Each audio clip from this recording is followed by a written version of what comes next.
எல்லா தமிழ் மக்களுக்கும் என்னுடைய வணக்கம். இன்னைக்கு நம்ம கேரளா சமையல் பார்க்க போகிறது இடியப்பம். இது வந்து ரொம்ப சாஃப்டாக தான் பண்ணுறாங்க. அதே மாதிரி இதுக்கு வந்து நூல் புட்டுன்னு சொல்லுவாங்க. இது வந்து முதல்ல இப்படி ஊற்றுறதுக்கு முன்னாடி கொஞ்சம் தேங்காய் வந்து அந்த இட்லி தட்டுக்கு மேலே போட்டு அதுக்கு மேலே வந்து இதே மாதிரி இடியப்பம் பண்ணிடுவாங்க. அப்போ அதுக்கு வந்து நூல் புட்டுன்னு சொல்லுவாங்க. ரொம்ப ஈஸியாக பண்ணி எடுத்துக்கலாம். ரொம்ப சாஃப்டாக இருக்கும், ரொம்ப டேஸ்டியாக இருக்கும். இதுக்கு சைட் டிஷ்ஷாக வந்து கடலை குழம்பு, முட்டை ரோஸ்ட்டு, ஸ்டூ, சிக்கன் குழம்பு, உங்களுக்கு பிடிச்ச எந்த குழம்பு வேணாலும் இது கூட சைட் டிஷ்ஷாக யூஸ் பண்ணிடலாம். எப்படி பண்ணுறேன்னு பார்க்கலாம். இடியப்பம் பண்ணுறதுக்காக நான் இங்கே எடுத்துருக்கிறது வந்து ரெடிமேட் ரைஸ் ஃப்ளோர் தான். இது வச்சு நம்ம இடியப்பம் பண்ணிடலாம், ஆப்பம் பண்ணிடலாம், அதே மாதிரி பத்திரியும் பண்ணலாம். இதுக்கு பின்னாடி பாருங்கள், இதுக்குள்ளே இருக்கிற அந்த அரிசி மாவுக்கு எவ்வளோ தண்ணி தேவைப்படுது, பத்திரிக்கை எவ்வளோ தேவைப்படுது, இடியப்பத்துக்கு எவ்வளோ தேவைப்படுது அப்படின்னு கரெக்டாக போட்டிருப்பாங்க. எல்லா அரிசி மாவும் ஒரே மாதிரி இருக்காது. சில அரிசி மாவு வந்து 1 கப்பு மாவுக்கு 1 கப்பு தண்ணி போதும். சிலது வந்து 1 கப்பு மாவுக்கு 1.5 கப்பு இல்லை 2 கப்பு தண்ணி தேவைப்படுது. அது வந்து அந்த அரிசியோட அப்சார்பன்ஸை பார்த்துட்டு அந்த கவருக்கு பின்னாடியே எழுதி இருக்கும். அது நீங்கள் ஒரு டைம் படித்து பார்த்துட்டு கரெக்டான அளவுக்கு தண்ணி ஊற்றணும். அப்போ தான் நம்ம இடியப்பத்தோட ஃப்ளோர் வந்து நல்லா சாஃப்டாக வரும். இப்போ நம்ம வீட்டில் பண்ணுற மாதிரியா இருந்தால் அது சொல்ல முடியாது. ஒரு டைம் பண்ணி பார்த்தா தான் தெரியும் அந்த நம்ம பவுடர் பண்ணி வச்சுருக்கிற அரிசிக்கு எவ்வளோ தண்ணி தேவைப்படுது அப்படின்னு ஒரு டைம் நம்மளே செக் பண்ணி பார்த்தா தான் தெரியும். அதனால இப்போ மார்க்கெட்லேருந்து வாங்கி பண்ணும்போது அதுக்கு பின்னாடி அவங்க எழுதி இருப்பாங்க இதே மாதிரி.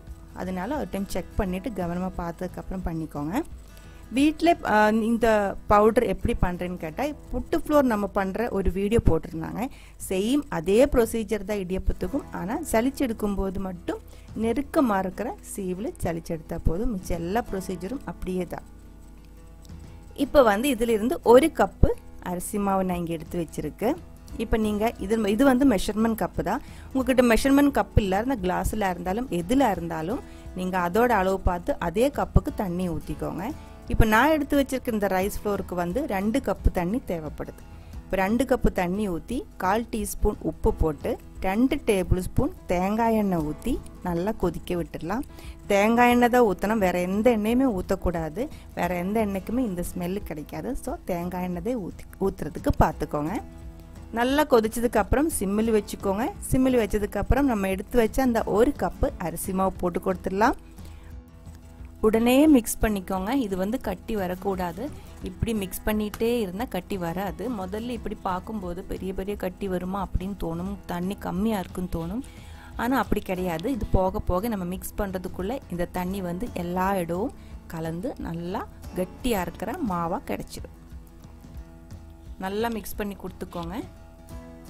கொஞ்சம் நேரம் மிக்ஸ் பண்ண தண்ணி கிடையாது, தீ வந்து ஆஃப் பண்ணாதீங்க. தீ வந்து சிம்மில் வச்சுக்கோங்க. சிம்மில் வச்சுட்டு இதே மாதிரி நல்லா ஒரு உடன் ஸ்பூன் வச்சுட்டா, வேறு ஏதோ ஒரு ஸ்டீல் ஸ்பூன் ஏதோ ஒன்று வச்சுட்டு நல்லா மிக்ஸ் பண்ணி விட்டுருங்க. சுத்தமாக கட்டி இல்லாமல் தான் மிக்ஸ் பண்ணி எடுக்கணும். இப்போ பாருங்கள், இந்த மாவு வந்து விட்டு வர ஆரம்பிச்சிருக்கு. சைடில் இருந்து விட்டு வர ஆரம்பிச்சிருக்கு. இப்போ வந்து தீ ஆஃப் பண்ணி கொடுத்துடலாம். இப்போ நான் இது வந்து ஒரு 10 நிமிஷம் மூடி வைக்க போகிறேன். அப்படியே இருக்கட்டும். ஒரு 10 நிமிஷம் மூடி வச்சுக்கலாம். 10 நிமிஷத்துக்கு அப்புறம் நம்ம இதை ஓப்பன் பண்ணிடலாம். அப்பவும் சூடாக தான் இருக்கும். அதுக்கப்புறம் இன்னொரு பெரிய பிளேட்டில் மாற்றி கொஞ்சம் நேரம் ஆற விட்டுக்கலாம். ஆற விட்டதுக்கப்புறம் நம்ம வந்து கை வச்சு நல்லா பிசைஞ்சு எடுத்துக்கலாம். இதுக்குள்ளே ஆல்ரெடி இந்த கட்டி எல்லாமே போயிடுச்சு, எதுவுமே இருக்காது. கை வச்சு நல்லா ஏதாவது இருந்துச்சுன்னா இந்த மாதிரி கை வச்சு பிசையும் போது அதுவும் நல்லா ஒரு டைம் மிக்ஸ் ஆகிடும். இந்த மாவு வந்து நல்லா ஆறினதுக்கு அப்புறம் மட்டும் இடியப்பம் பண்ணி எடுத்துக்கோங்க. சப்பாத்தி மாவு பதத்துக்கு இதே மாதிரி கட்டி இல்லாமல் சாஃப்டாக பிசைஞ்சு எடுத்து வச்சுருக்கு. இப்போ வந்து நம்ம சேவனாழி எடுத்துக்கலாம். என்னோட சேவனாழி பாருங்கள், இதோட ஹோல் பாருங்கள், ரொம்ப தின்னாக இருக்குது. இது வந்து நான் கடையில் கேட்டு வாங்கினது. இந்த மாதிரி கிடைக்கும். நீங்கள் இந்த நூல் மாதிரி இருக்கிறது ரொம்ப தின்னாக இருக்கிறது உங்களுக்கு பிடிக்கும் அப்படின்னா நீங்கள் அது கேட்டு வாங்கிக்கோங்க. சிலவங்களுக்கு வந்து ரொம்ப தின்னாக இருக்கிறது பிடிக்காது, பெரிய த்ரெட்டாக இருக்கிறதா பிடிக்கும். அது உங்களுக்கு பிடிச்ச மாதிரி நீங்கள் அது கேட்டால் கடைக்காரங்க கொடுத்துருவாங்க. சேவனாழியும் ரெடியாக இருக்குது. இப்போ வந்து நம்ம இடியப்பம் எப்படி பண்ணுறேன்னு பார்க்கலாம். இட்லி பாத்திரத்தில் தண்ணி கொதிக்கிறதுக்கு வச்சுருக்கு. இட்லி தட்டில் வந்து நம்ம கொஞ்சம் தேங்காய் எண்ணெய் ஊற்றி இதே மாதிரி நல்லா தடவி விட்டுடலாம். தேங்காய் எண்ணெய் ஃபுல்லாக தடவி விட்டுருங்க. அது நூல் மாதிரி இருக்கிறதுனால எல்லா இடமும் போய் ஒட்டுறதுக்கு சான்ஸ் இருக்குது. ஸோ நீங்கள் வந்து ஃபுல்லாக அந்த தேங்காய் எண்ணெய் போட்டுருங்க. வேறு எந்த எண்ணெயுமே ஊற்றாதீங்க. இந்த தேங்காய் எண்ணெய்க்கு ஒரு ஸ்மெல் இருக்குது. அது மட்டும் இல்லை, நம்ம வந்து அந்த மாவு மிக்ஸ் பண்ணும்போதும் அதுக்குள்ளேயும் தேங்காய் எண்ணெய் ஊற்றிருக்கு. அதோட ஸ்மெல்லு தான் இந்த இடியப்பத்தோட அந்த டேஸ்ட்டுன்னு சொல்கிறது. அதனால் அதே எண்ணெய் ஊற்றிக்கோங்க. இந்த சேவனாழி வந்து 2 டைப்பில் கிடைக்கும். எது இருந்தாலும் பரவாயில்ல. இல்லை உங்ககிட்ட சேவனாழி இல்லை அப்படின்னா இது வந்து எல்லா கடையிலும் வாங்குறது கிடைக்கும். பாத்திரம் விற்கிற எல்லா கடையிலும் கிடைக்கும். இல்லை நீங்கள் அது கிடைக்கல அப்படின்னா ஆன்லைனில் கிடைக்கும். இது ஆன்லைனில் நீங்கள் வாங்கும்போது நல்லது பார்த்து அது அந்த ரிவ்யூஸ் கஸ்டமர் ரிவ்யூஸ் எல்லாம் பார்த்ததுக்கப்புறம் நல்லது பார்த்து வாங்கிக்கோங்க. இப்போ வந்து நம்ம அந்த சேவனாழிக்குள்ள மாவு ஃபுல்லாக ஃபில் பண்ணி வச்சிருக்கு.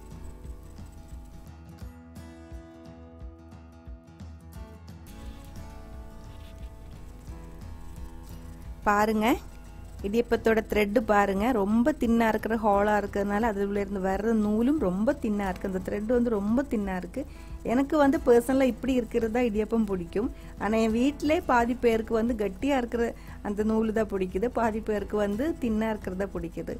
ரெண்டுமே நான் வச்சிருக்கேன், 2 டைமே எங்கிட்ட இருக்கு. ஆனால் இப்போ வீடியோக்காக பண்ணும்போது இன்னும் கொஞ்சம் அழகா இருக்கட்டும் அப்படின்னு நினச்சிட்டு அந்த தின்னா இருக்கிறதா எடுத்திருக்கு. நீங்கள் நூல் புட்டு தான் பண்ணுறேன் அப்படின்னா முதல்ல அந்த இட்லி தட்டில் கொஞ்சம் தேங்காய் போட்டு கொடுத்ததுக்கு அப்புறம் இந்த மாதிரி இடியப்பம் அதுக்கு மேலே ஊற்றிடுங்க. அப்போ தான் அது நூல் புட்டு ஆகும். இப்போ வந்து இடியப்பம் மாதிரி தான் நம்ம பண்ணுறாங்க. இட்லி பாத்திரத்தில் நம்ம கொதிக்கிறதுக்கு வச்ச தண்ணி நல்லா கொதித்து ஆவி வந்ததுக்கு அப்புறம் தான் இந்த இடியப்பம் அதுக்குள்ளே இறக்கி வைக்கணும். இறக்கி வச்சதுக்கப்புறம் மூடி வச்சு ஒரு 5 to 7 நிமிஷம் நல்லா மீடியம் ஃப்ளேமில் வேக வச்சு எடுத்துக்கலாம். இப்போ மிச்சம் இருக்கிற மாவும் நான் இதே மாதிரி பண்ணி எடுத்துக்கிறேன். பாருங்கள், 1 கப்பு அரிசி மாவு தான் நம்ம எடுத்துருந்தேன். அதில் வந்து 2 கப்பு தண்ணி ஊற்றி இதே மாதிரி மாவு பிசைஞ்சு எடுத்து வச்சுருந்தாங்க. அந்த மாவு வச்சுட்டு நம்ம பண்ணி எடுத்தது வந்து இதே சைஸ் இடியப்பம் வந்து 12 இடியப்பம் பண்ணி எடுத்து வச்சுருக்காங்க. நல்லா சாப்பிட்றவங்களுக்கு வந்து 3 பேருக்கு நல்லா சாப்பிட்றதுக்கு அந்த அளவுக்கு 1 கப்பு மாவிலிருந்து இடியப்பம் கிடைச்சிருக்கு. இது வந்து ஆவியில் வேக வைக்கும் போது லேயராக இருக்கிறதுனால சீக்கிரம் வெந்துடும். ஒரு 5 நிமிஷமே போதும் மீடியம் ஃப்ளேமில். அது நீங்கள் ஊற்றின அந்த திக்னஸ் பார்த்துட்டு 5 to 7 நிமிஷம் வரைக்கும் வேக வச்சு எடுத்துக்கோங்க. பாருங்கள், நம்ம வச்ச இடியப்பம் வந்து ரெடியாக இருக்குது. இது நல்லா ஆறினதுக்கு அப்புறம் ஒரு ஸ்பூன் வச்சு மெதுவாக எடுத்துக்கலாம். சுத்தமாக ஒட்டலை, நல்லா நீட்டாக கிளியராக வந்திருக்கு. பாருங்கள், ரொம்ப சாஃப்டாக இருக்குது. அதே மாதிரி ரொம்ப டேஸ்டியுமாக இருக்குது.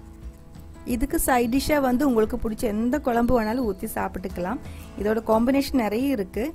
இடியப்பம், முட்டை ரோஸ்ட்டு, இடியப்பம், கடலைக்கறி, ஸ்டூ, மீன் குழம்பு, சிக்கன் குழம்பு, சிக்கன் ஸ்டூ, அந்த மாதிரி நிறைய வெரைட்டிஸ் இருக்குது. வெஜிடபிள் குருமா, எது வேணாலும் ஊற்றி சாப்பிட்டுக்கலாம். அவ்வளோதான், நம்ம இடியப்பம் வந்து ரெடியாக இருக்குது. கொஞ்சம் பேர் வந்து கமெண்ட்ஸில் கேட்டிருந்தாங்க இடியப்பம் எப்படி ரெடி பண்ணுறேன்ட்டு. இது உங்களுக்கு புரிஞ்சிருச்சுன்னு நினைக்கிறேன். அந்த தண்ணியோட அளவு மட்டும் கவனமாக பார்த்துக்கோங்க. ரெடிமேடாக இருந்தாலும் வீட்டில் பண்ணுற மாதிரியா இருந்தாலும் வேறு எதுவுமே இல்லை. இந்த ஒரு ரெசிபி உங்களுக்கு பிடிச்சிருக்குன்னு நினைக்கிறேன். பிடிச்சிருந்தா கண்டிப்பாக ட்ரை பண்ணி பாருங்கள். ட்ரை பண்ணி பார்த்ததுக்கப்புறம் உங்கள் கமெண்ட்ஸ் எல்லாம் சொல்லிடுங்க. இந்த சமையல் பிடிக்கிற ஃப்ரெண்ட்ஸுக்கு ஷேர் பண்ணி விட்டுக்கோங்க. இப்போ பாருங்கள், நான் இதுக்காக ஊற்றி இருக்கிறது வந்து கடலை குழம்பு தான். இதுக்கு முன்னாடி போட்ட ரெசிபி கிடையாது. இது வந்து தேங்காய் அரைச்சி ஊற்றின கடலை குழம்பு. இந்த ரெசிபி அடுத்த எபிசோடில் போட்டுக்கலாம். நம்ம கேரளா சமையலுக்கு நீங்கள் கொடுத்துட்டு இருக்கிற சப்போர்ட்டுக்கு ரொம்ப ரொம்ப நன்றி. உடனே பார்க்கலாம் இன்னொரு ரெசிபியோட. அது வரைக்கும் வணக்கம்.